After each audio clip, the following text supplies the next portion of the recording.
तो दोस्तों आज हम राजस्थान वन रक्षक एवं वनपाल के लिए 50 इंपॉर्टेंट प्रश्नों के बारे में बात करेंगे और ये सभी प्रश्न मोस्ट इंपॉर्टेंट सिलेक्टेड प्रश्न हैं और बार बार रिपीट होने वाले प्रश्न हैं, इसलिए वीडियो में अंत तक बने रहे। तो चलो वीडियो को शुरू करते हैं। तो आज का आपका सवाल है कि राजस्थान की जालिपा कपूरडी तापीय विद्युत परियोजना के बारे में निम्न वाक्यों पर ध्यान दीजिए। तो ध्यान देना है कि यह विद्युत परियोजना लिग्नाइट आधारित है और दूसरा कथन है कि यह निजी विकासक द्वारा स्थापित की जा रही है। तो इसमें बताना है कि उपयुक्त कथनों में से कौन सा कथन है जो सही है या कौन सा कथन है जो गलत है। ठीक है, तो इसमें बताना है। तो इसमें क्या है कि ये दोनों कथन है जो सही है, तो आपका आंसर हो जाएगा फर्स्ट नंबर वाला। ठीक है, तो यह विद्युत परियोजना लिग्नाइट आधारित है और यह निजी विकासक द्वारा स्थापित की जा रही है। ठीक है, तो यह प्रश्न सही है। और ये RS परीक्षा, ये RS की प्री परीक्षा है जिसमें 2016 में पूछा गया था। ठीक है, तो आपको याद रखना है। अगला सवाल देखते हैं कि राजस्थान में गैर परंपरागत ऊर्जा स्रोत से ऊर्जा सृजन करने के लिए नोडल एजेंसी है। तो कौन सी एजेंसी है? Rajasthan renewable energy corporation limited. ठीक है, Rajasthan renewable energy corporation limited है जो राजस्थान में गैर परंपरागत ऊर्जा स्रोत से ऊर्जा सृजन करने के लिए नोडल एजेंसी है। कौन सी? Rajasthan renewable energy corporation limited. और यह प्रश्न पूछा गया था सेकंड ग्रेड क्लर्क परीक्षा 2013 में और RS प्री 2016 में पूछा गया था प्रश्न। अगला सवाल है कि उदय योजना का उद्देश्य है। तो क्या उद्देश्य है? विद्युत वितरण कंपनियों को वित्तीय स्थिरता देना। ठीक है, विद्युत वितरण कंपनियों को वित्तीय स्थिरता देना, यह किसका उद्देश्य है या किस योजना का उद्देश्य है? तो आपको याद रखना है यह उद्देश्य उदय योजना का उद्देश्य है। ठीक है, तो यह कॉलेज व्याख्याता परीक्षा 2014 में पूछा गया था। तो आपको याद रखना है कि उदय योजना का उद्देश्य क्या है? तो विद्युत वितरण कंपनियों को वित्तीय स्थिरता देना। अगला सवाल है कि भारत में सौर ऊर्जा उत्पादन में वर्तमान में राजस्थान की स्थिति क्या है? तो कितने नंबर पर है? तो आपको याद रखना है वर्तमान में राजस्थान की स्थिति है प्रथम नंबर पर। ठीक है, तो आपको याद रखना है कि भारत में सौर ऊर्जा उत्पादन में वर्तमान में राजस्थान की स्थिति प्रथम है और यह सेकंड ग्रेड क्लर्क परीक्षा 2013 में पूछा गया था प्रश्न। ठीक है, और व्याख्या की बात करें तो व्याख्या देखते हैं कि राजस्थान सौर ऊर्जा में वर्तमान में कर्नाटक व तेलंगाना के बाद द्वितीय स्थान पर है और वर्तमान में देखें तो वर्तमान में यह है द्वितीय स्थान पर। ठीक है, और जब 2013 की बात करें तो 2013 में यह प्रथम नंबर पर था। कौन? राजस्थान। ठीक है, अगला देखते हैं। तो अगला सवाल है कि राजस्थान में जैव ईंधन का मुख्य स्रोत है। तो क्या है? सरसों की भूसी और जूली वनस्पति। ठीक है, सरसों की भूसी और जूली वनस्पति हैं जो राजस्थान में जैव ईंधन का मुख्य स्रोत है। ठीक है, जैव ईंधन का मुख्य स्रोत क्या है? सरसों की भूसी और जूली वनस्पति। और यह प्रश्न पूछा गया था हाईकोर्ट LDC एग्जाम 2015 में पूछा गया था प्रश्न। तो आपको याद रखना है। अगला सवाल है कि राजस्थान की 12वीं पंचवर्षीय योजना में सर्वाधिक राशि किस क्षेत्र पर व्यय करने के लिए रखी गई है? तो आपको याद रखना है यह रखी गई है ऊर्जा क्षेत्र पर। ठीक है, तो प्रश्न क्या है कि राजस्थान की 12वीं पंचवर्षीय योजना में सर्वाधिक राशि किस क्षेत्र पर व्यय करने के लिए रखी गई है? तो यह व्यय करने पर रखी गई है ऊर्जा क्षेत्र पर। ठीक है, ऊर्जा क्षेत्र पर व्यय करने के लिए रखी गई है। ठीक है, किस योजना की सर्वाधिक राशि है? तो 12वीं पंचवर्षीय योजना की सर्वाधिक राशि जो ऊर्जा क्षेत्र पर व्यय करने के लिए रखी गई है। और यह प्रश्न पूछा गया था RPC LDC परीक्षा 2013 में पूछा गया था प्रश्न। तो आपको याद रखना है। ठीक है, अगला सवाल है कि ऊर्जा के गैर परंपरागत स्रोत है। तो कौन से है जो गैर परंपरागत स्रोत है? तो वह स्रोत है सौर ऊर्जा, बायोगैस, बायोमास ऊर्जा और पवन ऊर्जा। तो आपका उत्तर हो जाएगा इस प्रकार आंसर ऑप्शन फर्स्ट, जिसमें सौर ऊर्जा, पवन ऊर्जा और बायोगैस ऊर्जा और बायोमास ऊर्जा है। ये चार ऊर्जाएं हैं जो गैर परंपरागत स्रोत है। ठीक है, और यह प्रश्न पूछा गया था RPC LDC परीक्षा 2013 में पूछा गया था। ठीक है, तो आपको याद रखना है कि गैर परंपरागत स्रोत कौन से हैं? तो आपको याद रखना है ये चारों स्रोत है जो गैर परंपरागत स्रोत है ऊर्जा की। अगला सवाल है कि प्राकृतिक गैस पर आधारित ऊर्जा परियोजना स्थित है। तो कहाँ पर स्थित है?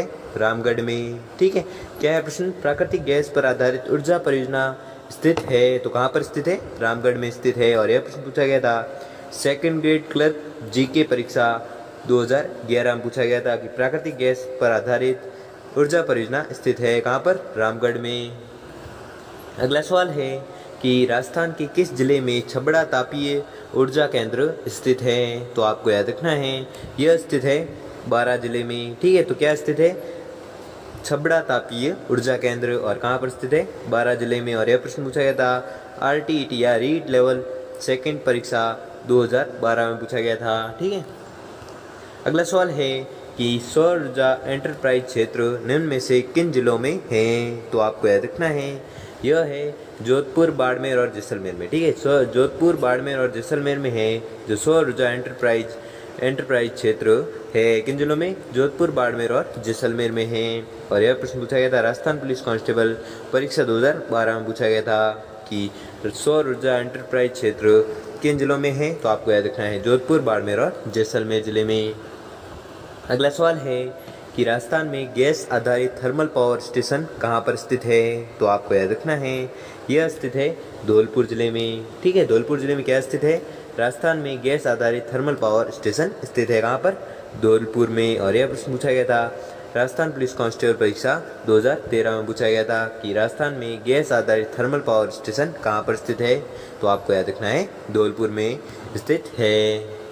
अगला सवाल है कि सौभाग्य योजना है, तो सौभाग्य योजना क्या है, हर घर में बिजली पहुंचाने की प्रधानमंत्री सहज बिजली घर योजना है, जिसे सौभाग्य योजना के नाम से भी जाना जाता है। इसमें क्या होता है, हर घर में बिजली पहुंचाई जाती है। ठीक है, और इसे प्रधानमंत्री सहज बिजली घर योजना भी कहते हैं। ठीक है, तो आपको याद रखना है। और इसकी व्याख्या की बात करें तो व्याख्या देख लेते हैं कि प्रधानमंत्री सहज बिजली हर घर योजना सौभाग्य के तहत 2022 तक हर घर में बिजली पहुंचाने का लक्ष्य तैयार किया गया है और इसका शुभारंभ 25 सितंबर 2017 को किया गया।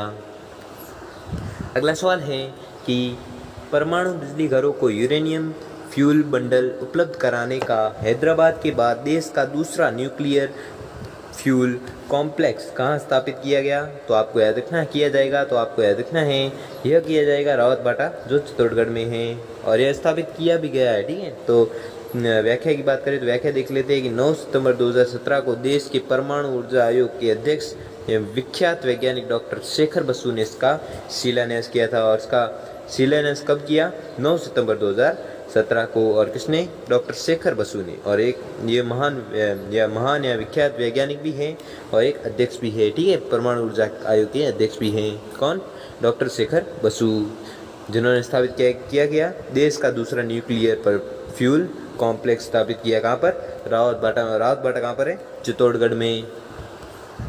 अगला सवाल है कि नीमराणा जो अलवर में है, नीमराणा में देश का पहला 1 मेगावाट का smart micro grid demonstration power project of grid व 5 मेगावाट का मॉडल सोलर पावर प्लांट राष्ट्र को कब समर्पित किया गया, तो आपको याद रखना है यह किया गया 11 अगस्त 2017 को। ठीक है, 11 अगस्त 2017 को नीमराणा में देश का पहला 1 मेगावाट का smart micro grid demonstration power project व 5 मेगावाट का मॉडल सोलर पावर प्लांट राष्ट्र को समर्पित किया गया, कब, 11 अगस्त 2017 को। और यह व्याख्या की बात करें तो व्याख्या देख लेते हैं कि यह जापान की सहायता से निर्मित किया गया था। ठीक है, तो आपको याद रखना है यह जापान की सहायता से निर्मित किया गया। अगला सवाल देख लेते हैं कि NTPC द्वारा 260 मेगावाट का सौर PV संयंत्र राजस्थान में कहाँ लगाया गया, तो आपको याद रखना है यह लगाया गया बडला जो जोधपुर में है। ठीक है, बडला जोधपुर में लगाया गया क्या, NTPC द्वारा 260 मेगावाट का सौर PV संयंत्र लगाया गया कहाँ पर, बडला जोधपुर में।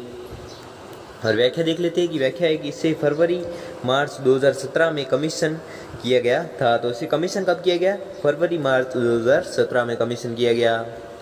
अगला सवाल है कि छबड़ा सुपर क्रिटिकल तापीय विद्युत परियोजना की 5वीं इकाई कब कमीशन की गई, तो आपको याद रखना है यह की गई 4 अप्रैल 2017 को। ठीक है, 4 अप्रैल 2017 को छबड़ा सुपर क्रिटिकल तापीय विद्युत परियोजना की 5वीं इकाई है जो कब कमीशन की गई, तो आपको याद रखना है यह की गई 4 अप्रैल 2017 को। अगला सवाल है कि सेकी द्वारा 10 मेगावाट की पहली सौर PV परियोजना कहाँ स्थापित की गई, तो आपको याद रखना है यह की गई थी राजस्थान में। ठीक है, राजस्थान में क्या किया गया, सेकी द्वारा 10 मेगावाट की पहली सौर पीवी परियोजना स्थापित की गई कहाँ पर? राजस्थान में। ठीक है, तो आपको याद रखना है।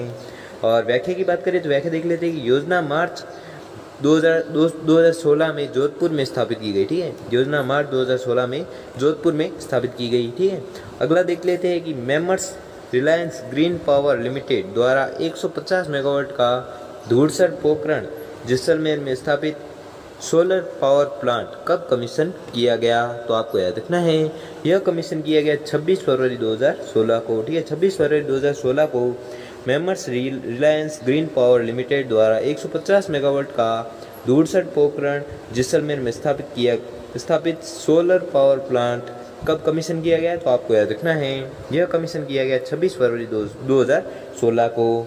तो दोस्तों, आपको वीडियो कैसा लगा हमें कमेंट बॉक्स में कमेंट करके ज़रूर बताइए, और अगर आपको वीडियो अच्छा लगा हो तो वीडियो को लाइक और चैनल को सब्सक्राइब कर लीजिए। धन्यवाद।